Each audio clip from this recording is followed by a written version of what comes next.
Hey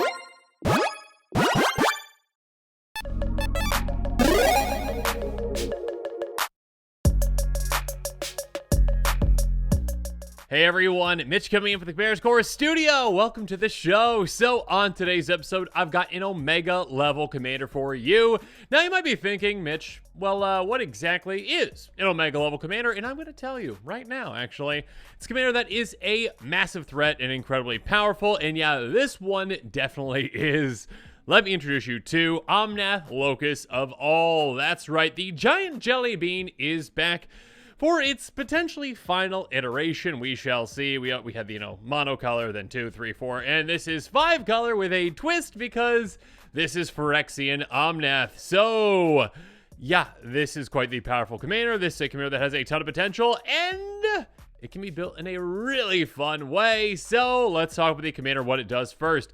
4/4 Phyrexian Elemental that costs white, blue, Phyrexian black, red, and green. So again, Wooburg with a slight twist in there. If you would lose unspent mana, that mana becomes black instead. That is massive. Omnath is basically a mana bank for us. It's like, hey, you know what? Oh, yeah, got all this mana. Just tap all your lands, do whatever you need to do. Cool, you won't lose it. You can just kind of bank it forward. It does become black, so you can, be a little more restricted on what you can actually use it for. But for a very specific spell that I'll talk about here in a bit, that doesn't really matter all that much. And yeah, I guess I could just, give it away a little bit. X spells do not care. With all that generic mana, you can just basically utilize it. It's fantastic. So yeah, a mana bank for the first part. Secondly, because we're not done, at the beginning of your pre-combat main phase, look at the top card of your library. You may reveal that card if it has 3 or more colored mana symbols in its mana cost. If you do, add 3 mana to any combination of its colors and put it in your hand. If you don't reveal it, put it in your hand. So, this is huge.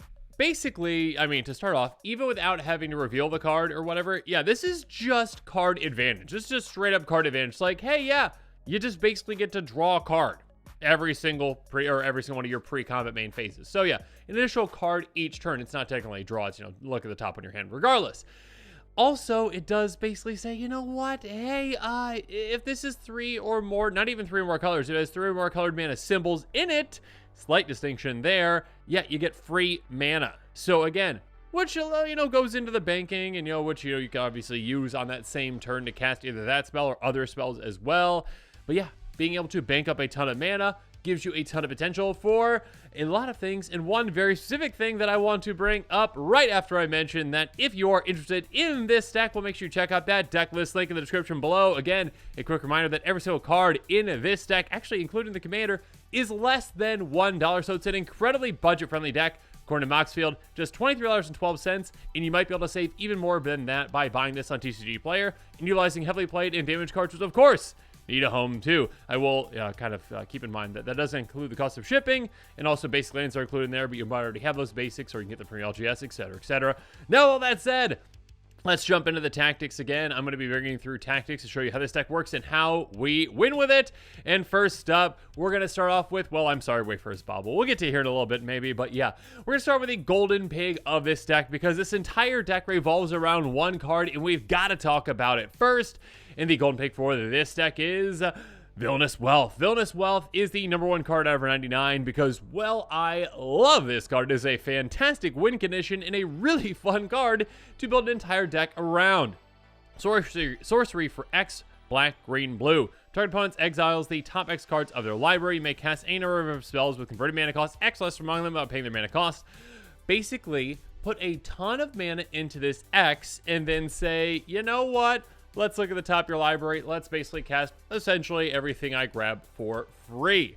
Because, yeah, at a certain point, once you put like 12 mana into that X, what's it matter? Your opponents really aren't going to have many things that are more than, that much mana. Like Draco, maybe, sure. They probably aren't going to run that, but, this is basically a great way to say, you know what? It's your fault you put a Blightsteel Colossus in your deck, right? I just happen to take it. So, yeah, you can take your opponents out quite easily once you get this into a giant, Villainous Wealth, essentially. And, of course, there are other ways to make sure that we can get even more value out of this. Maybe some ways to copy it, and do this a lot so that we are ensuring that we can get our opponents, other opponents in this as well, essentially. Not just the one player. It's going to be the other players that they feel left out. They're like, you know what? I really would like to help you out with this too. So yeah, this is a fantastic win condition. It's a lot of fun to build around, and yeah, it is definitely, in my opinion, the golden pig of this deck. Works very well in harmony with our commander, allowing us to, get more mana, with it if it's revealed off the top. And then also, utilize that mana bank perfectly with an X spell like this. But of course, we need mana to be able to utilize this spell most effectively. So let's move on to our next tactic, which I'm calling Get to It. So in tactic number 2, I am so sorry.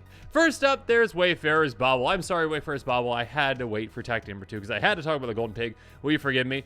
Thank you. Anyways, pay 2 tap, sacrifice, go get a basic land. It's fantastic. Next up, Edge of Autumn.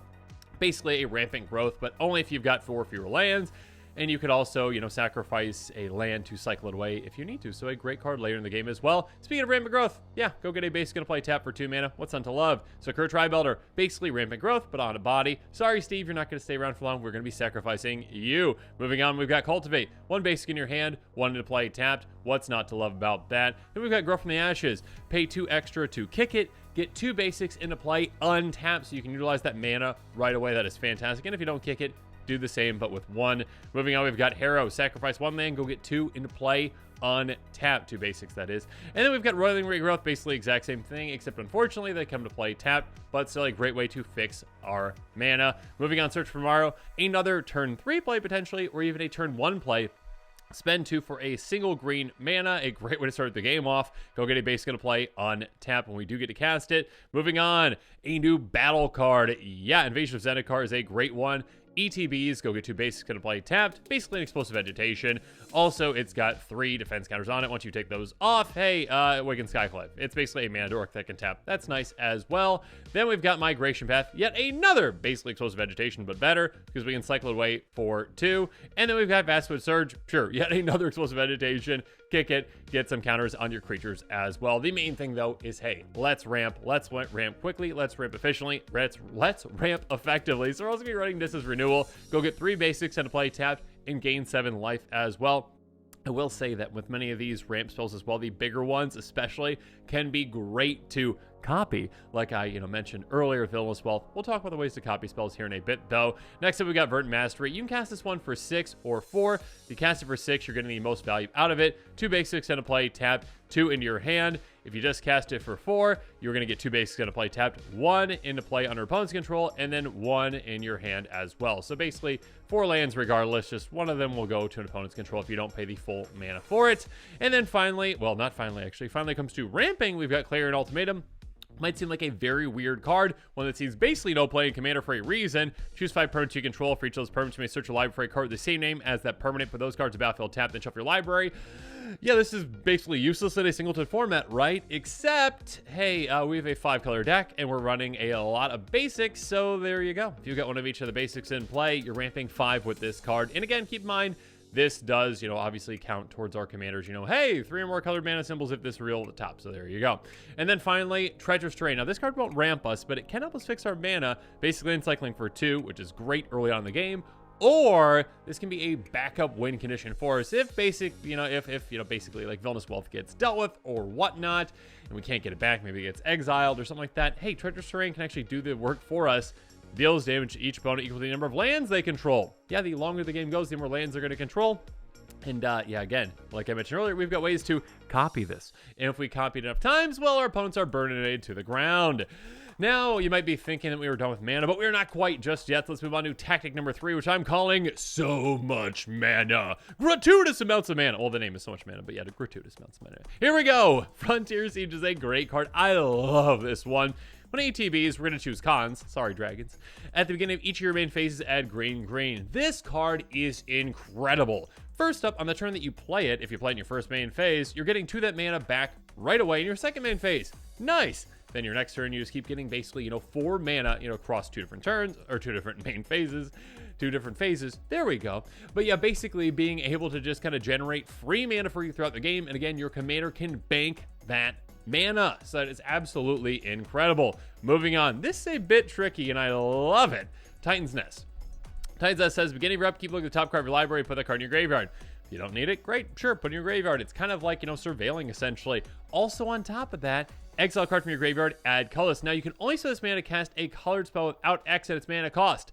So that is a restriction, and you can still utilize that mana, but also your commander can allow you to kind of get around that restriction, because basically you can be like, yeah, I'll just scale this mana up, not going to use it, essentially, and then, hey, instead of losing it, it becomes black mana, and it doesn't have that restriction tied to it. So you can then use it for other things like, maybe a Villainous Wealth. So you kind of get around that restriction.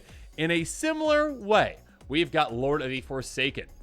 6/6 Flampling Demon for 6 mana. Pay black, sacrifice your target player, mills 3 cards. Sure, that could come in handy, I guess.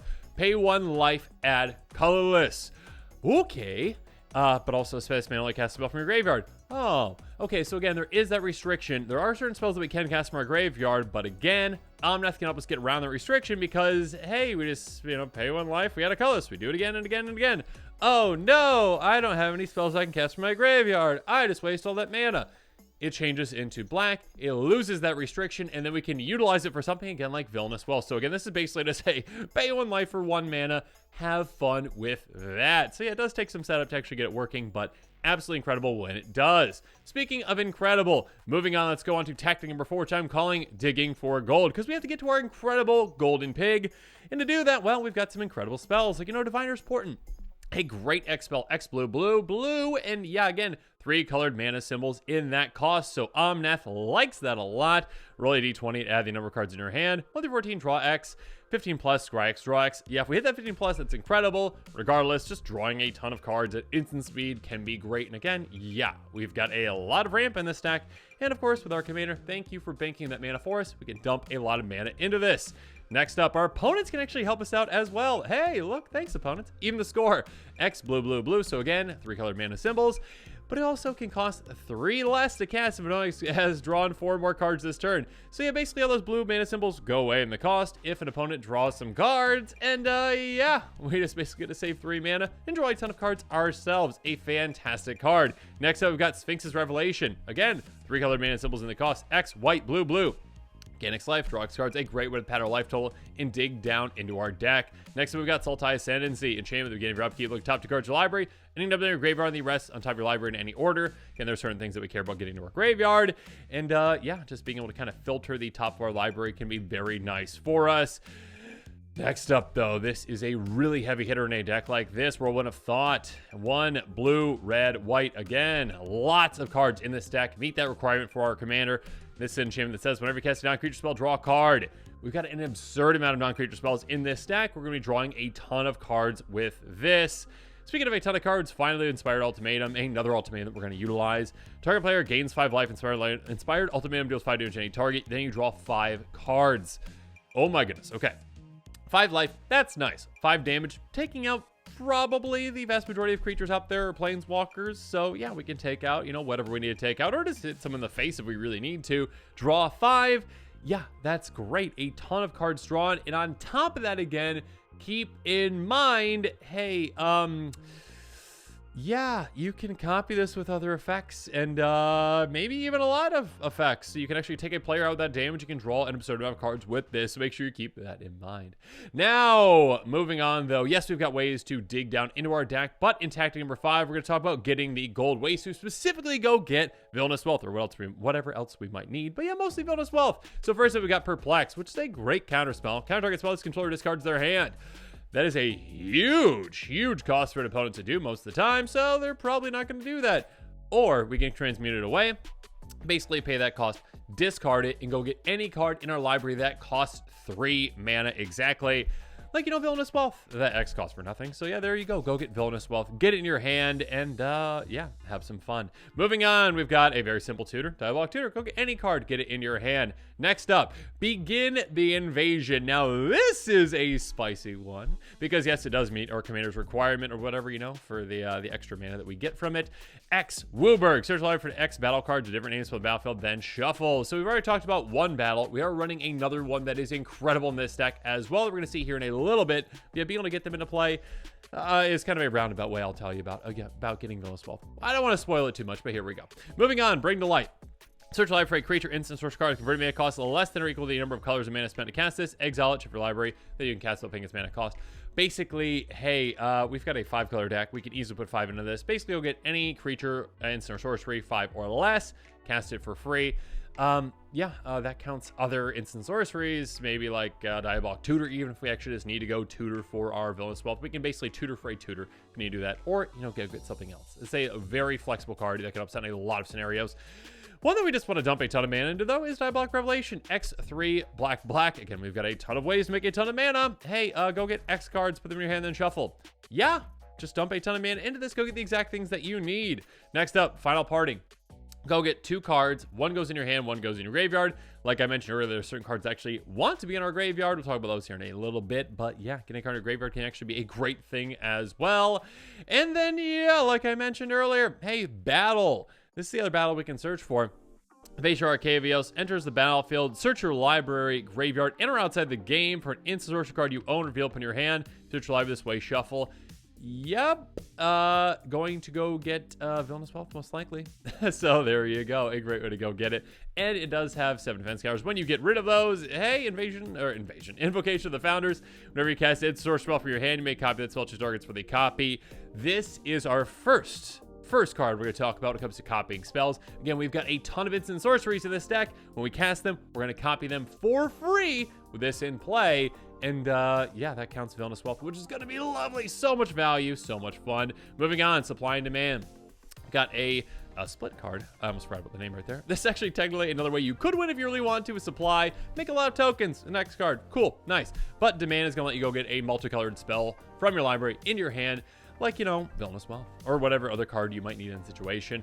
And then finally got Invert and Vent. This one says, Invent says, I should say, search library and for an instant and or sorcery, so you can get both, essentially. Go get Villainous Wealth. Go get a sorcery that can copy as well, and yeah, have fun with that. Speaking of which, now let's move on to tactic number 6, because we're not done copying or tutoring for copies just yet. So let's talk about double cast. Whenever you cast your next instant source spell this turn, copy that social arts for the copy. Basically, hey, just 2 extra mana to say, I'd like another Villainous Wealth, please. So yeah, you at some point kind of got to figure out that calculation of like, okay, what should the X of Villainous Wealth be based on the amount of cards I'm casting to try to copy it?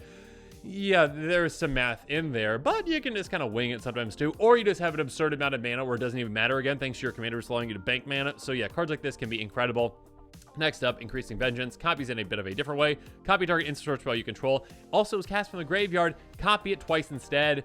And yeah, you can flash it back. So again, a card that works very well out of our graveyard. Moving on, Reverberate. Copy any instant sorcery spell, choose targets for the copy. This one can be sneaky because keep in mind you can copy an opponent's spell. So if they're maybe trying to counter one of yours, you're like, no, countering your counter spell. That's actually another thing I probably should have brought up already.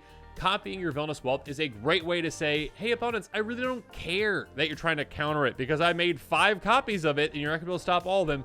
So good luck. Moving on, Teach by Example. Whenever you cast your next instant sorcery, basically the exact same thing as double cast. Hey, just copy the next one, all right? Twin Inferno, very similar as well, although we could also give a creature double strike. It doesn't really matter all that much when it comes to just copying your next instant sorcery. That's probably what you want to do. Repeated Reverberation, a great way to do that. Basically copy your next instant sorcery spell twice. So yeah, you just do this with just Villainous Wealth. That is 3 Villainous Wealths. Have fun, opponents. Well, we're going to have fun with all your stuff. But yeah, have fun. And then perhaps the most fun of all these, though, is Complete the Circuit, a brand new card. Convoke. So yeah, if we have creatures, they can help us out. You may cast sorcery spells this turn as though they had flash, so we can cast Villainous Wealth out of nowhere with this. And then also, whenever you cast your next instant sorcery spell, copy it twice. Choose your targets to copy. So again, basically 3 Villainous Wealths out of nowhere, again at instant speed. Good luck, opponents. And especially good luck with our next tactic, tactic number 7. And again, because we're not done copying just yet, and one of my favorite cards for this deck has got to be Threefold Signal. Artifact for 3 who enters the battlefield, scry 3. That is already just nice. Hey, being able to scry, that's nice. Being able to dig down. But most importantly, hey, each spell you cast is exactly 3 colors, has Replicate 3. We've got a ton of spells in this deck that's exactly 3 colors, including Villainous Wealth. And hey, we get to copy that again and again and again, because Replicate means just, you can pay that 3 as many times as you want, essentially. So a ton of Villainous Wealth, an absurd amount of Villainous Wealth. Speaking of which, Zevlor, Electoral Exile, it's a great card. Pay 2 tap. When your next instant sorcery spell targets a single opponent or a single permanent opponent controls this turn, for each other opponent, copy it basically. Basically, you get an additional copy of Villainous Wealth. You're just, targeting the additional opponents. If you're targeting individual permanent, copy it. Again, target other things too. So yeah, this is a great card, essentially, to make the most out of our spells, especially Villainous Wealth. Another one that's basically free. Double Vision. Cast your first in sorcery spell each turn. Keep in mind, it does say each turn, so your opponent's turns as well. Copy that spell, choose targets for the copy. Again, just having this in play is just a nice additional free value for us for a lot of things throughout the game. Moving on, we've got Mirari. Copy an instant sorcery for 3 every time you do it. So that's fine. Why not? Why not just pay that extra 3 for instant sorceries? Get an extra value. Do a lot of really cool things. Swarm Intelligence. Basically just the best of all these kind of, just regular effects when it comes to just copying. Hey, whenever you cast any or instant or sorcery spell, just copy it. Just copy it for free. Doesn't have to be the first one you cast. It's a great one. So yeah, a great way to copy all of our spells, especially Villainous Wealth. Now that we've talked about our plan, though, it's time to talk about ways to throw a wrench in our opponent's plan. So let's talk about tactic number 8. Get out of here. And we're going to start things off with Abzan Charm. Again, like I mentioned, we've got plenty of cards in this deck that got those 3-colored mana symbols. Abzan Charm is a great one. Choose one, exile target creature power 3 or greater. Nice. Draw 2 cards, lose 2 life. Yeah, that's also just great digging down into our deck and distribute some counters. Probably won't do that, but yeah, either a great removal spell or a way to dig down into our deck. You're going to find that to be basically a theme with many of these. Bant Charm, here we go. Destroy an artifact, put a creature atop its library, counter target instant spell, so a great way to protect, maybe one of our spells or maybe our commander as well. Next up, Broker's Charm. Target creature control gets +1/+0 until end of turn, deals damage equal to its power target creature or planeswalker opponent controls. Our commander with its power, and this can take out a good amount of things. Or we can destroy enchantment or draw 2 cards. Taking out things is what Crackling Doom does, though. Here we go. 2 damage each opponent, then each opponent sacrifices their biggest creature. Yeah, have fun with that. I'm biggest, I mean like most power, but you know what I mean. Moving on, Endless Detour. I love this one. The other target spell, non-land permanent, or card in a graveyard puts on the top or bottom of their library. A great way to temporarily deal with something that is pesky. Or we can deal with a lot of things that are pesky with Lavalanche. Yeah, it's going to deal X damage, target player, planeswalker, and each creature that player, planeswalker, controller controls. So yeah, basically, hey, yet another way that we can actually say, hey, you know what? Villainous Wealth got dealt with, whatever. We're just going to dump a ton of mana into this, copy it a couple times, take out our opponents, take out all their armies. Good luck to them. Next up, Sultai Charm. Just destroy target monocolored creature, artifact or enchantment, draw 2 cards, discard a card. A lot of great options there. And we don't really need an option with this one. Iridian Maelstrom. Destroy each creature that isn't all colors. Our commander is. The vast majority of the creatures aren't going to be. So this basically is a one-sided board wipe. Speaking of one-sided, Cruel Ultimatum. Target opponent sacrifices a creature, discards 3 cards, loses 5 life. Ouch! You return a creature card from your graveyard to your hand. Draw 3 cards, gain 5 life. All good things. Your opponent gets none of the good things. And yet another one-sided board wipe. Doom Blast. Choose 1 creature. Hey, Omnath. Destroy the rest. Sorry, opponents. All your stuff is gone. Unite the Coalition, a very flexible card. Choose 5 if you choose the same mode more than once. Target permanent phases out. This can be great to protect ourselves from something temporarily or save our commander. Target player draws a card. Exile target player's graveyard. Always nice to have. Unite the Coalition deals 2 damage to any target. Destroy target artifact or enchantment. A lot of great, really, really flexible effects. This is a fantastic card that can help us out in many situations. And yeah. Really just want to break things. Violent Ultimatum is a great way to do it. Destroy 3 target permanents. Yeah, this can get rid of a lot of things. And again, with our copy effects, this can also just technically be a game-ending spell in certain circumstances too. So yeah, a great card for us. But now let's move on to our final tactic, which is tactic number 9, which I'm calling plan ahead, because sometimes it's nice to plan ahead as well. And I've already talked about some ways to protect our commander, with some counters and stuff like that. Swift Boots is a great way as well. Cripple creature has hexproof and haste. Nice. There you go. Moving on, Naya Charm. A great way to say, you know what, we're going to prepare for the situation. 3 damage target creature, we can take something out. Return target creature, or turn target card from a graveyard to owner's hand. This can really help us out, again, get Villainous Wealth back, get a copy spell back, whatever we need, get it back. Tap all creatures target player controls can save us, a dire situation when an opponent has a ton of creatures and we're like, they're probably going to be swinging at me because I've got like 85 lands in play. Yeah, let's tap down their creatures and just save ourselves for another turn. And then finally, All Sun's Dawn, an incredible card in a 5-color deck like this one. For each color, return to 1 target card of that color from your graveyard to your hand. Exile this. Basically, 5 mana, get 5 things back out of your graveyard. Yeah, this card is massive. And yeah, that is the end of this massive deck tech. This is, again, I absolutely love Villainous Wealth. Anytime I can have an excuse to make a Villainous Wealth deck, I love it.